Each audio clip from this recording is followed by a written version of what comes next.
छतरपुर में सैकड़ों सहारा इंडिया एजेंटों ने विरोध प्रदर्शन किया और सुरक्षा की गुहार लगाते हुए पुलिस अधीक्षक छतरपुर के नाम का ज्ञापन कलेक्टर छतरपुर के माध्यम से सौंपा गया।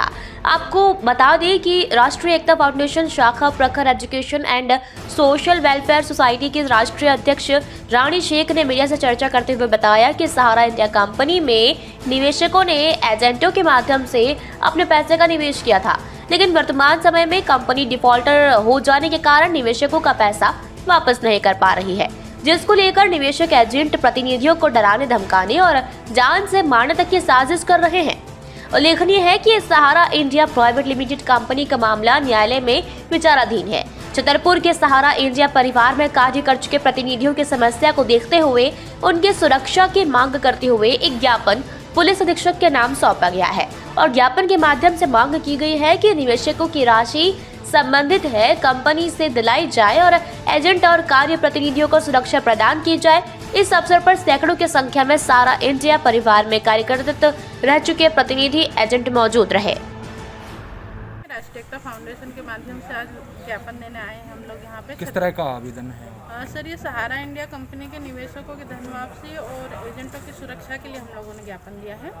ये सहारा और सेबी का केस माननीय सुप्रीम कोर्ट में विचाराधीन है और पैसा मिलने में विलम्ब हो रहा है, तो निवेशक भी परेशान हो रहे हैं और वो हताश निराश होकर एजेंटों के साथ में मारपीट या फिर गाली गलौज या धमकियाँ देते हैं।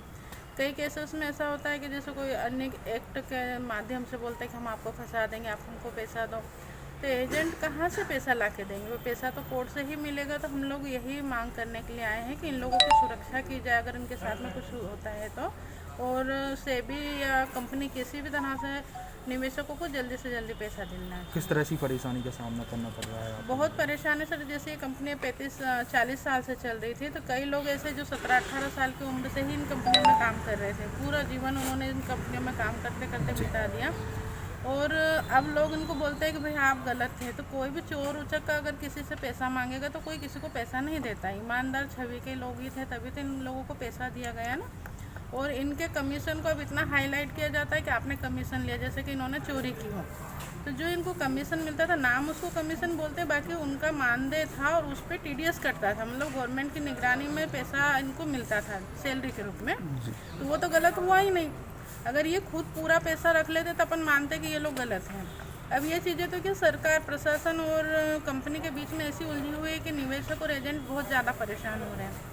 कई एजेंट तो ऐसे हैं कि आत्महत्या करने पर उतारू है, कई लोगों ने आत्महत्या कर ली पूरे प्रदेश लेवल में, कई लोगों ने।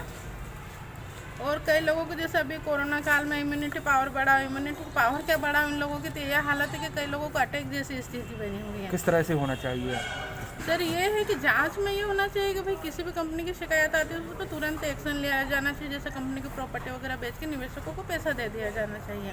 इन लोगों को गवाह बनाना चाहिए कि भाई आपने कैसे पैसा जमा करा, कैसे नहीं करा, कंपनी मालिक का नाम क्या है, सारी डिटेल्स इन लोगों से ली जानी चाहिए। तो हमारी ये मांग है कि इनको सरकारी गवाह बनाया जाए और निवेशकों को उनका पैसा लौटा दिया जाए। छतरपुर से भरत यादव की ये रिपोर्ट।